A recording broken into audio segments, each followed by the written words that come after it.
This is a review for Toxic Commando for the PS5. I'm going to start off with the guns and the gun balance. Basically, every single gun in the game is good and well balanced with the attachments that improve gun damage, the magazine, sights, accuracy, handling that makes the higher difficulties much easier. You can customize all the different parts of your gun. There's a ton of colors with nice patterns you can choose and mix them up. You got assault rifles, shotguns, SMGs, and a sniper rifle. And there's going to be more weapons released in future updates. The only thing I don't like about the guns is when you want a prestige for a cool skin, you lose all your attachments and upgrades, and you have to prestige each gun 3 times to unlock all the prestige skins for it. So that kills a lot of the fun of the grind for me, and my play sessions don't usually last that long. I usually play one game and then go do something else. So yeah, good guns and balance, but the grind is annoying. Next up, the enemies and the enemy balance. There's a good variety of enemies in the game. You got the regular roamer zombies, a lot of fun to kill, and you got a lot of them. Then you got the special zombies like the Gooner that charges at you,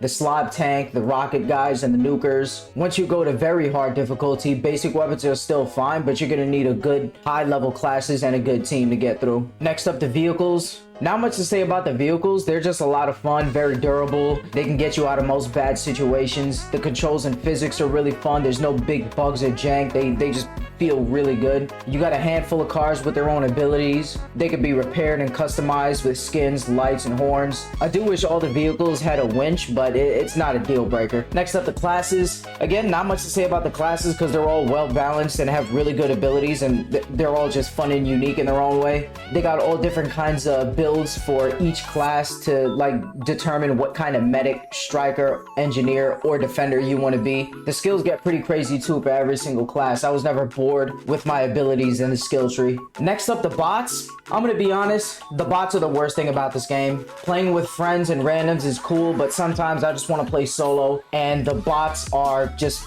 terrible most of the time. You could be mowing down a horde and getting hundreds of kills, and the bots are just out of frame, getting swarmed to your side, letting zombies flank you from all around, eat your ass from behind. So yeah, not much to say about the bots except they need a big buff to their attention span, and also maybe add a feature that lets the player assign bots to turrets or mortars to help during the final showdown. Next up, the online co-op. The online co-op is good like half of the time. I think it's because the open world that people naturally just want to run off, but this game is literally not meant for solo play because the game punishes you by sending goons and special zombies after you if you're by yourself for too long. Splitting up in teams of 2 is fine, but that also makes the game harder when big hordes get called in. I also think being able to spawn in every game with a winch vehicle at the start would help keep the team together until we find another vehicle. I don't have any more ideas for online play, but I do hope the devs add some things to motivate players to stick together. Next up, the maps. The maps are really fun, but do get repetitive and boring sometimes. They're all pretty much muddy, swampy forests with houses, trailers,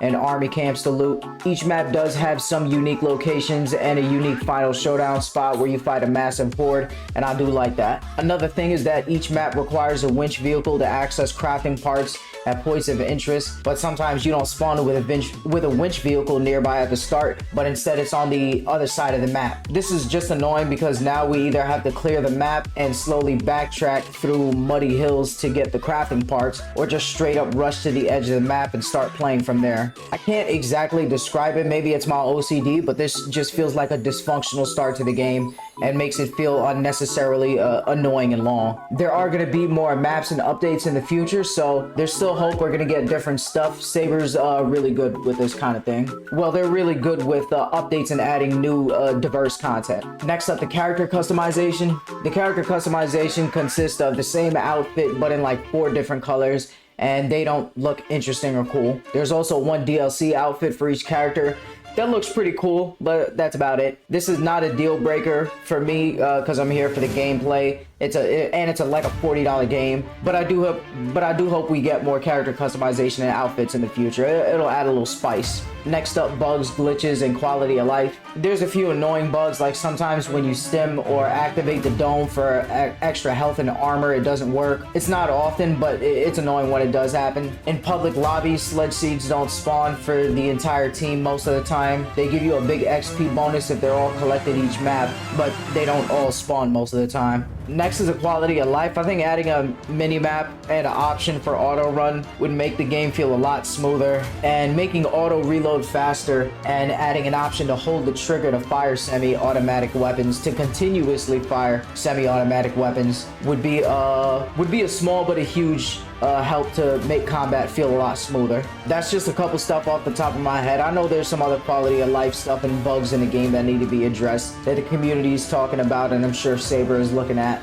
But yeah, those are my biggest problems right now. Last up, the performance. No complaints about performance. I don't have an FPS counter. I'm on PS5, but most of the time the game feels and looks like 60 FPS. During massive endgame hordes, it could drop to like 40 FPS here and there, but it still feels really smooth and good enough to play at a fast pace. It doesn't really mess with my eyes. For the score, I'm giving Toxic Commando a 7.5 out of 10. I fucking love this game. The guns and customization, the vehicles, the enemies, the hordes, the classes and abilities are so goddamn good, and I'm gonna be playing it for a long time.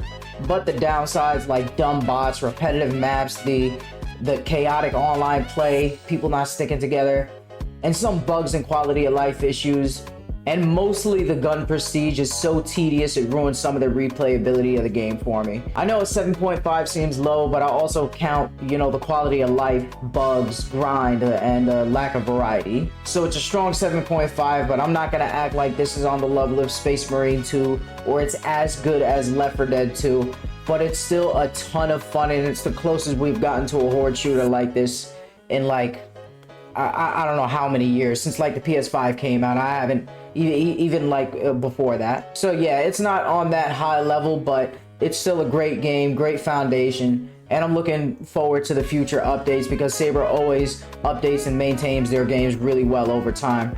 So I'm here for it.